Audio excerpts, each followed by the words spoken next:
Hello friends, this side Mohit Gaur.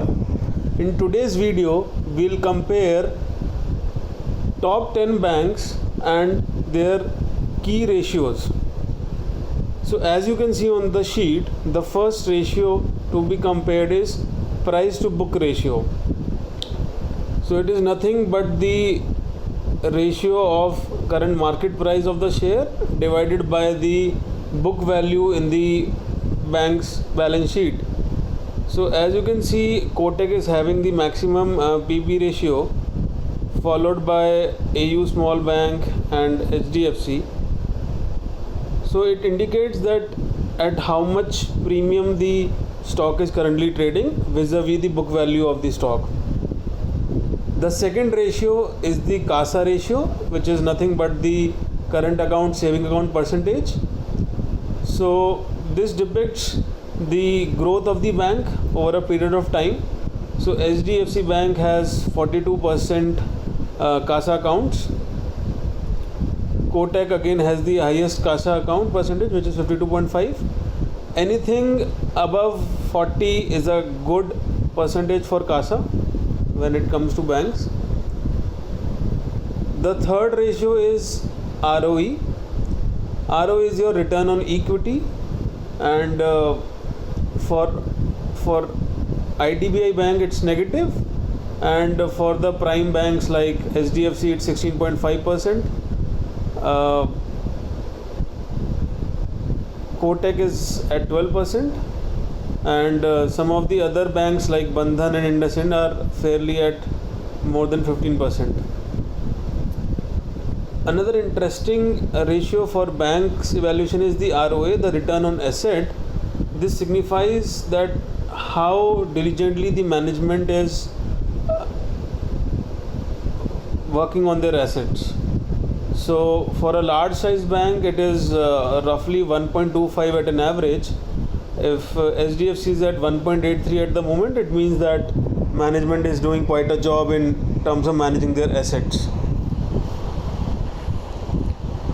NPA is a supercritical parameter for evaluating a banking stock. It denotes the percentage of assets which are not performing. Essentially, this is the amount for which the bank has made a provision that this percentage of money is not coming back. So for HDFC, the NPA is 0.39, which is the best in the industry. For other banks like ICICI, it is a little higher, above 2%. So as loan payers stop paying their EMIs, those amounts are accounted for as non-performing assets, and banks are very closely monitored on their NPAs. The next important ratio is the net interest margin. It is nothing but the difference of the interest the bank is earning minus the interest it is paying and divided by the total assets. So for a large size bank it is between 3 to 4%.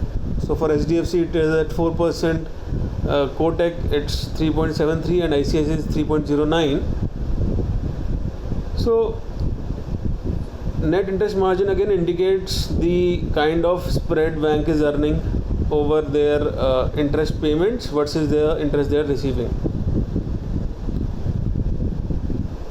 Another important ratio is the capital adequacy ratio. It signifies the percentage of capital the bank is maintaining at any given point in time. So while they lend out loans to a large number of borrowers, they have to maintain a certain percentage of that loan amount as a security.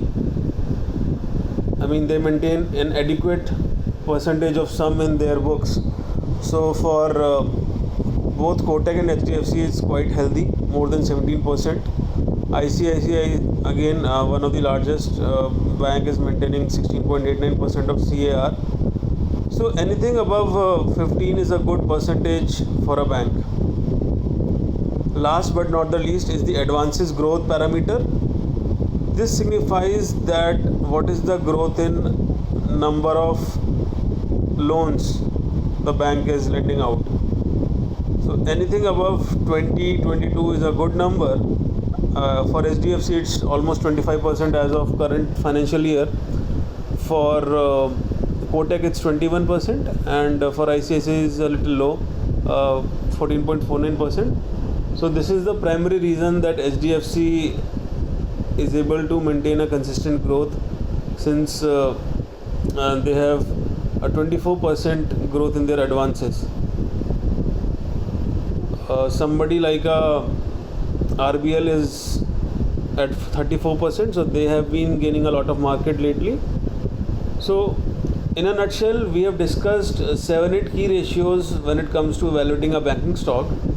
You can do your own analysis, benchmark these ratios, and make a conscious decision before you buy any of the banking stocks. Thank you guys. This side Mohit Gaur signing off. For more information around investment, mutual funds, provident fund, please follow my channel. Thank you for your support.